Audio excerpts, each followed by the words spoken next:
but a lot has been happening. Last week was a huge week, and really it was something that unfolded during the 3 weeks we were off. And we kind of, I don't know that we saw it coming, but we were clamoring for the Washington name to change.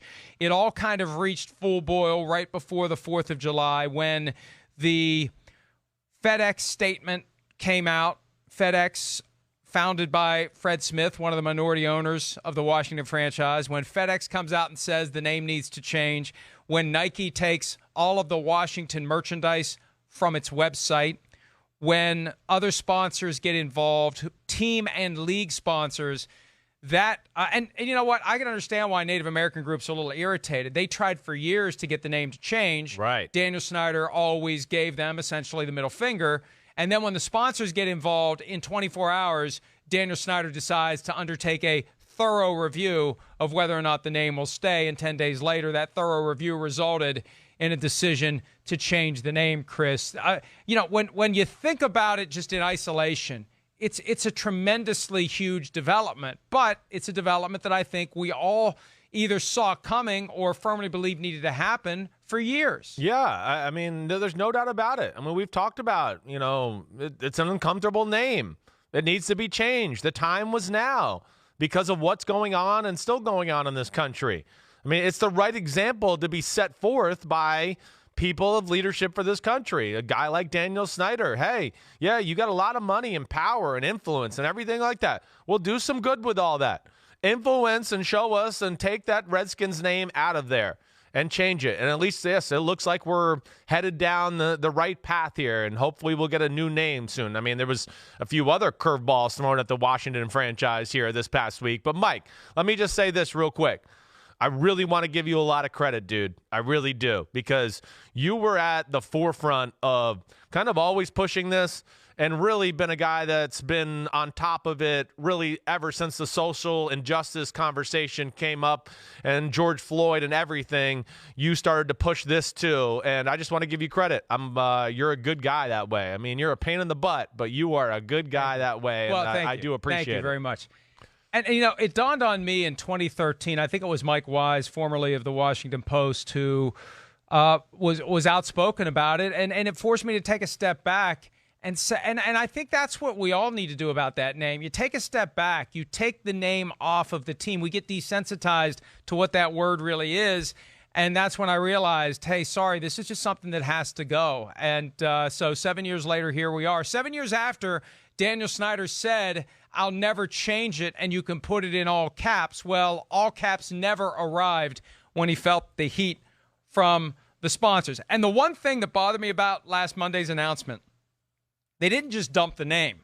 They're keeping the name until they have a new name, and the press release announcing the name would change uses the racial slur 5 times, which I don't was think that was intentional? I mean, I just did that. To me, I'm with you, Mike. I read that too. I mean, yeah. I mean, that's just... That was ridiculous. I agree. When I read that, I was like, wait, we're going to change the name, but yet we're not changing it yet. But yet we're going to what? Like just throw a few more. I don't even know what that is that you do there. Just a few more jerk times. You're going to throw the word out there just to prove your point. That was petty in my opinion. It's called billionaire privilege. Yeah. The opportunity and the God-given right to give anyone the middle finger whenever you feel like doing it. And that's kind of what I think was underpinning that entire attitude. Now, as the news came that the name eventually will change, and I think it'll change before training camp opens, I think by keeping the old name in place, they forced themselves to change the name before camp opens. There had been rumors and there had been speculation, and we're not going to get into any of the speculation that was out there about what the gist of this story was that the Washington Post was working on, and I had heard about it for well over a week. When I first heard about it, it caused me to start making some phone calls, and we were able to report that 2 of the 3 minority owners of the franchise, Fred Smith and Dwight Scharr, were actively trying and have been actively trying to sell their interest. They're done with Daniel Snyder. They want to move on. And as it turns out, Robert Rothman, the other of the 3 limited partners, also is trying to get out. There's some disgruntled former employees, and rightfully so if the stories they're telling are accurate. The Washington Post on Thursday identified one by name. 14 others decided to withhold their names because they have non-disclosure agreements with the team, but 15 total former female employees who claim they were sexually harassed with this toxic kind of frat house culture that has existed pretty much the entire time Daniel Snyder's owned the team, Chris. Yeah. And, in a weird sort of way, the franchise, I think, actually benefited from how crazy and over the top some of the speculation was, because even though it wasn't quite Geraldo Rivera opening up Al Capone's vault, I mean, there's still something very troubling that needs to be rectified that was discovered and reported by the Post. It almost felt like a relief for the team that it wasn't nearly as bad as it could have been based upon all the crazy stories that were out there, but it's still something very serious. It needs to be taken seriously. And Daniel Snyder's taking it very seriously from the standpoint of putting together a system for blaming it on someone else and not being ultimately accountable for the atmosphere in the team that he owned. And you could argue the tone that he set from the top down, especially by not having an appropriate number of human resources professionals able to deal with complaints that employees may have had about the treatment that they received. But a significant story. We'll see if it lasts into this week. You know, a lot of times what happens is the weekend rolls around and there's a hard reset and stories tend to go away. Will this story linger or will it just go away, Chris? I think Daniel Snyder is hoping it goes away as quickly as it came up. Yeah, definitely. I don't know. You know, I thought when I was first hearing these rumors like you that this bombshell story is going to, come out, I was thinking like, oh man, Daniel Snyder might be in trouble there at ownership with the Washington franchise. He might be, but I don't know. He might have weathered the storm here. You're right. I feel like it didn't quite grab the headlines in the way it could have, or become the disaster, it could have. It's certainly not a good look, but I don't think anybody is like shocked that there's a weird culture in Washington under Dan Snyder. I mean, ding, ding, ding, ding. Have you been paying attention to the NFL? Yes. I mean, we know there's issues there. Certainly haven't liked some of the things he's done, managing the football team, setting forth the culture. Hey, I know there's things he did, we've discussed on the show when the Shanahans were, running the Washington organization. That certainly bothered me just from a football standpoint, but it does start from the top.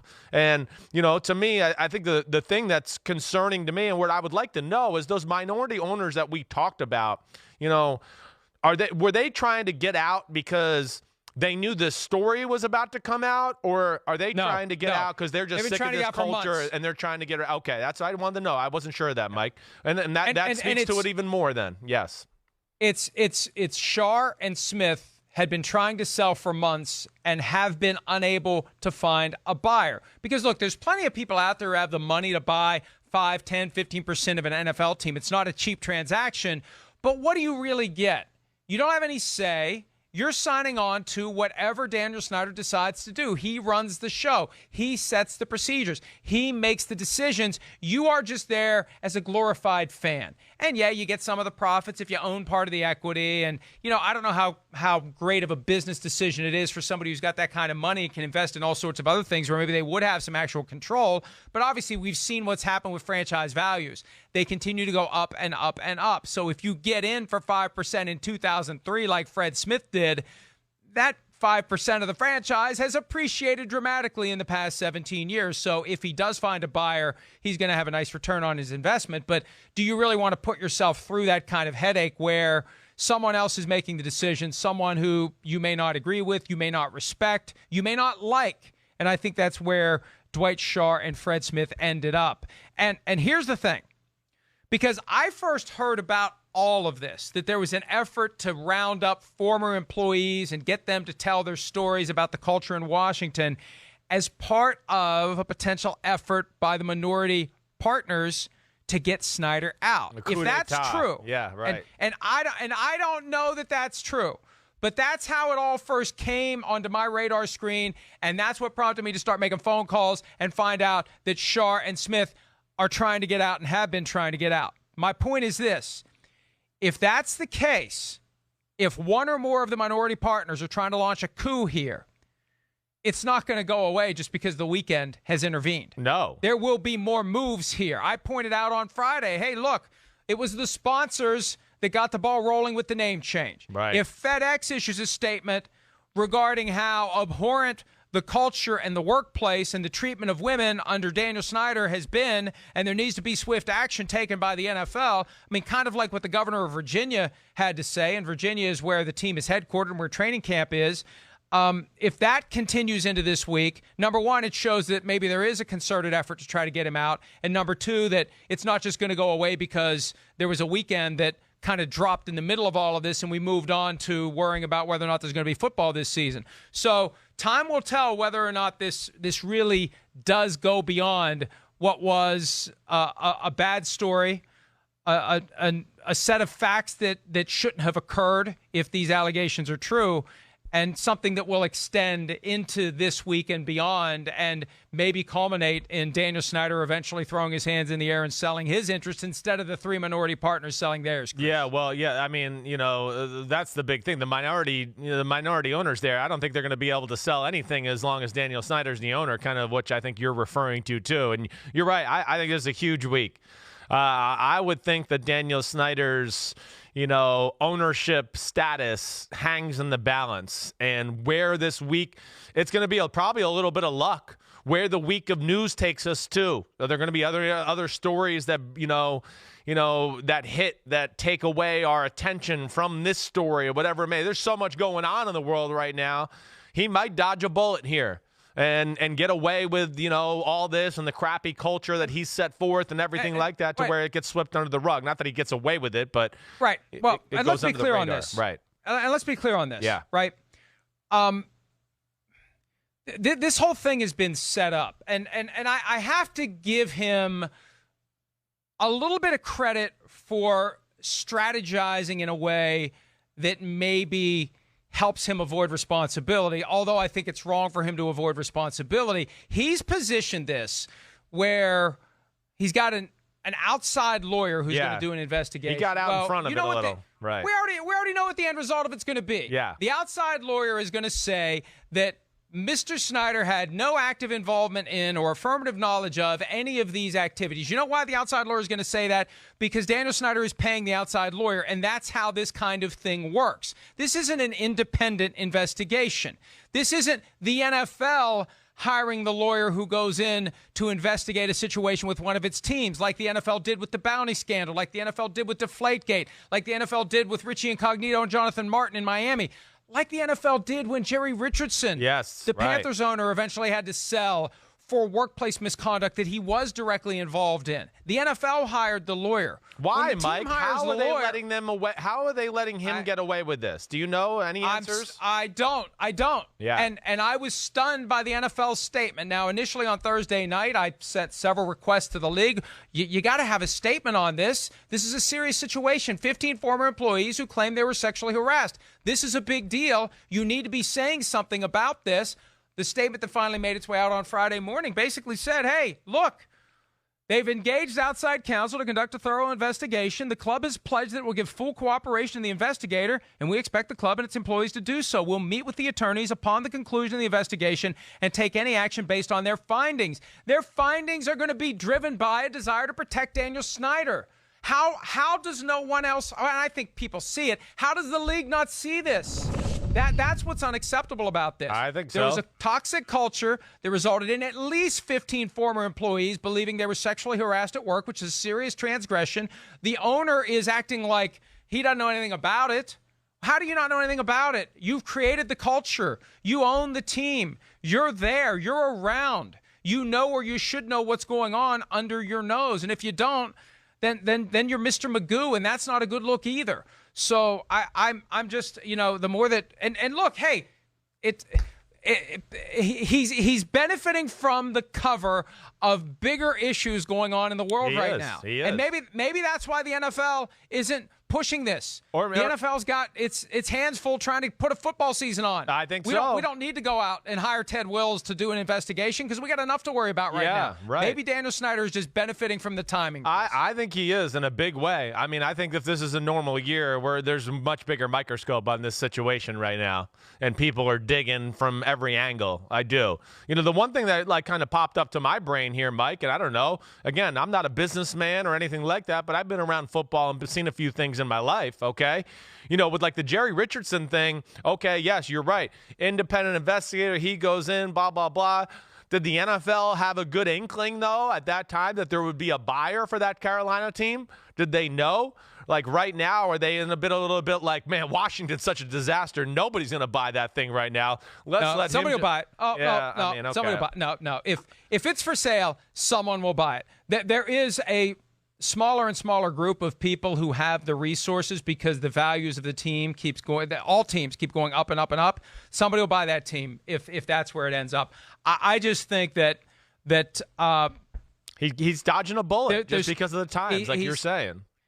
Yeah, and maybe he won't. Maybe it's a delayed fuse. Maybe it's not dodging a bullet. Maybe it's just a delayed fuse. Again, a lot of it depends upon how motivated the limited partners are to get him out. Are they content to just get out, or do they want to get him out? Because again, I caught wind of all of this stuff from the context of the limited partners are fed up and they want him out.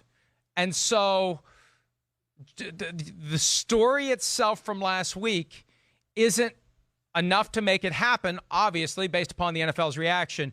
The limited partners are going to need to keep doing more, and we'll see in the coming days and weeks whether or not they do more. And we'll see. Look, maybe this investigation is going to uncover all sorts of things that make it worse, not better for Daniel Snyder. If I had to bet, though, I'd say it's not, because the lawyer is hired by Daniel Snyder. The lawyer has a duty to the client. The lawyer is not going to look for a way to throw the client under the bus. The lawyer is going to look for a way to help Daniel Snyder continue to own the team, and that's why he made the move that he did when he did it. Hi, I'm Mike Tirico, and thanks for watching. Make sure to hit subscribe for the latest news and highlights from NBC Sports.